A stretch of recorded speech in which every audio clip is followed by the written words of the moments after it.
In the middle of one of the driest deserts on Earth, there are drawings so large that for over 1,000 years, no human being could see them properly. A hummingbird nearly 100 meters long. A monkey with a spiraling tail.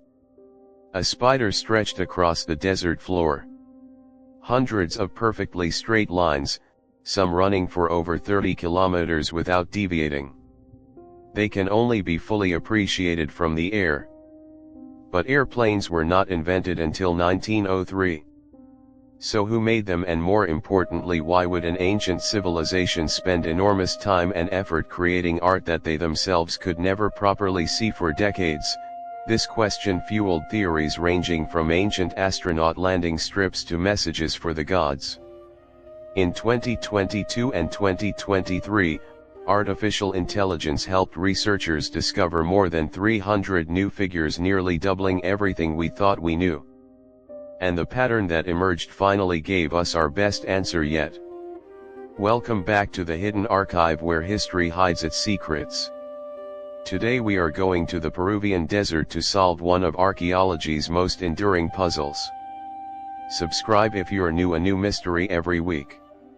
The Nazca lines are a series of geoglyphs designs made by removing the reddish-brown surface stones of the desert to reveal the lighter-colored ground beneath, spread across approximately 450 square kilometers of the Nazca Desert in southern Peru. They were created by the Nazca culture, who lived in the region between approximately 100 BC and 700 AD. The geoglyphs fall into three main categories. First, there are the biomorphs, depictions of animals and plants. These include a hummingbird, a monkey, a spider, a condor, a whale, and various birds and plants. The largest, a pelican, measures approximately 285 meters long. Second, there are geometric shapes, trapezoids, triangles, spirals, and zigzags, some covering enormous areas of desert. Third, and most numerous, are the straight lines, some running for over 30 kilometers with remarkable precision, deviating by only a few meters over their entire length. The reason the lines have survived for up to 2,000 years is the extraordinary stability of the Nazca Desert's climate. It is one of the driest places on Earth, with almost no wind or rain to erode the markings, creating an accidental time capsule that has preserved ancient artwork better than almost anywhere else on the planet. Contrary to what many assume, creating the Nazca lines did not require particularly advanced technology. It required something more impressive: extraordinary planning and mathematical precision. Archaeologists have determined that the Nazca people likely used simple wooden stakes and rope to plot out the designs at a small scale first, then scaled up the proportions using a grid system similar to how a modern artist might scale up a sketch to a mural. Experiments conducted by archaeologists have shown that a small team of workers, as few as a dozen people, using these simple methods could create even the largest figures within a few days. The removal of the dark surface stones called desert varnish to reveal the lighter clay-like soil beneath required no special tools. Just labor, patience, and a plan. What makes the lines remarkable is not the technique. It is the precision. Creating a straight line running for 30 kilometers, without any aerial reference point, using only ground-level tools, requires a sophisticated understanding of surveying principles. Researchers believe the Nazca used sighting techniques, lining up distant landmarks like hills or specific stars on the horizon to maintain their trajectory over enormous distances. For most of the 20th century, the purpose of the Nazca lines was genuinely mysterious, and several serious theories competed for acceptance. The astronomical calendar theory. In the 1940s, American historian Paul Kossak and German mathematician Maria Reich proposed that the lines functioned as a massive astronomical calendar with specific lines aligning to the positions of the sun, moon, and stars at significant times of the year, particularly the winter solstice. Reich dedicated most of her life to studying and protecting the lines, and her theory dominated popular understanding for decades. However, more rigorous statistical analysis conducted in the 1970s and 1980s found that with hundreds of lines crossing the desert in many directions, some would align with celestial events purely by chance. The astronomical calendar theory is now considered only partially supported at best. The ancient astronaut theory. Popularized by Erich von Daniken's 1968 book Chariots of the Gods, this theory proposed that the lines were landing strips or signals for extraterrestrial visitors. This theory has no supporting archaeological evidence and has been thoroughly rejected by the scientific and archaeological community. The ground in the Nazca Desert is too soft and uneven to support any kind of aircraft landing, and the theory ignores the extensive evidence of the line's clear connection to Nazca culture and religious practices. The water and fertility theory. This is the theory that has gained the most support from serious archaeological research in recent decades, and it is where our story turns. Beginning in the 1990s, archaeologists began noticing something important. Many of the geoglyphs, and particularly the straight lines, seem to connect to or point towards sources of water, including underground aqueducts called puquios that the Nazca themselves engineered. The Nazca Desert receives less than 5 millimeters of rainfall per year in some areas.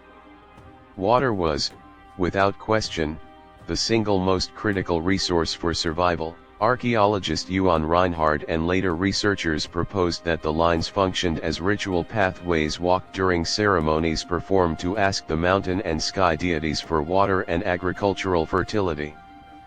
This theory is supported by several pieces of evidence. Many trapezoid-shaped geoglyphs show wear patterns consistent with repeated walking foot traffic concentrated along specific routes, as would occur during ritual processions. Pottery fragments and offerings have been found buried at the endpoints of several major lines. And the orientation of many lines corresponds not to stars, but to visible water sources or works of Nazca water engineering. The Nazca built an extraordinarily sophisticated system of underground aqueducts, called puquios, which still function today and supply water to local farmers. Several major geoglyphs are positioned along the paths of these aqueduct systems. The most compelling interpretation to emerge from this research: the lines were not built for gods watching from the sky. They were built for the Nazca themselves walked, in ceremony, asking for the one thing that determined whether they lived or died in one of the driest places on earth. Here is where the story takes its most extraordinary turn. In 2019, a research team from Yamagata University in Japan, led by archaeologist Masato Sakai, began using drone photography and satellite imagery to survey the Nazca region more comprehensively than ever before. Then, in 2022, they partnered with IBM to apply artificial intelligence to the problem. The AI system was trained to recognize patterns consistent with geoglyphs across enormous datasets of satellite and aerial imagery covering ground far faster than human researchers ever could. The results were extraordinary. Between 2019 and 2023, the combined human and AI-assisted research effort identified more than 300 previously unknown geoglyphs, nearly doubling the total number of known Nazca figures in just a few years, after nearly a century of research had found only around 430. But the truly fascinating discovery was not just the quantity. It was the pattern. The newly discovered figures were, on average, significantly smaller than the famous large-scale biomorphs like the hummingbird and the monkey, and they depicted different subjects. Where the famous large geoglyphs tend to show animals like birds, spiders, and whales, many of the newly discovered smaller figures depict humanoid figures, decapitated heads, and domesticated animals like llamas. Researchers also determined that many of these smaller figures were created significantly earlier than the famous large-scale lines, suggesting an evolution in Nazca ritual practice over centuries.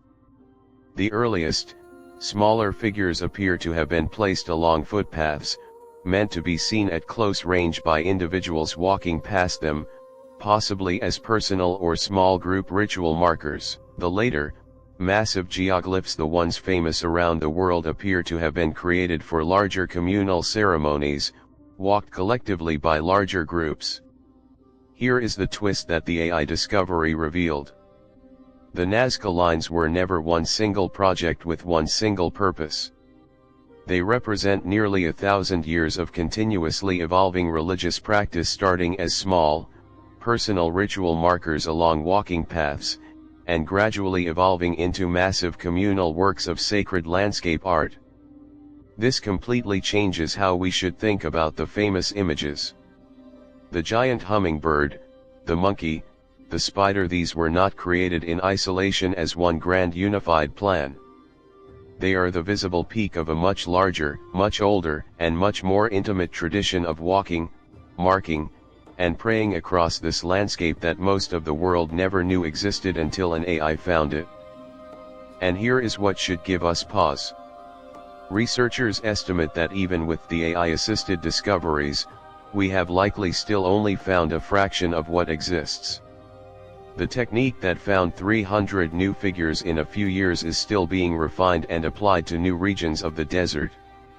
The Nazca lines may still be, in a very real sense, an unfinished discovery. The Nazca lines were never meant for aliens.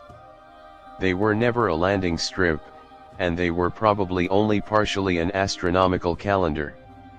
They were a conversation between a people and their gods, walked into the driest desert on earth, asking, generation after generation, for the one thing that could save them, water. And thanks to artificial intelligence, we are still finding new parts of that conversation, buried in plain sight, waiting for someone or something capable of finally seeing the whole picture. What do you think we'll find next in the Nazca Desert? Leave your theory in the comments. Subscribe to the Hidden Archive, a new mystery, every week, where history hides its secrets. End.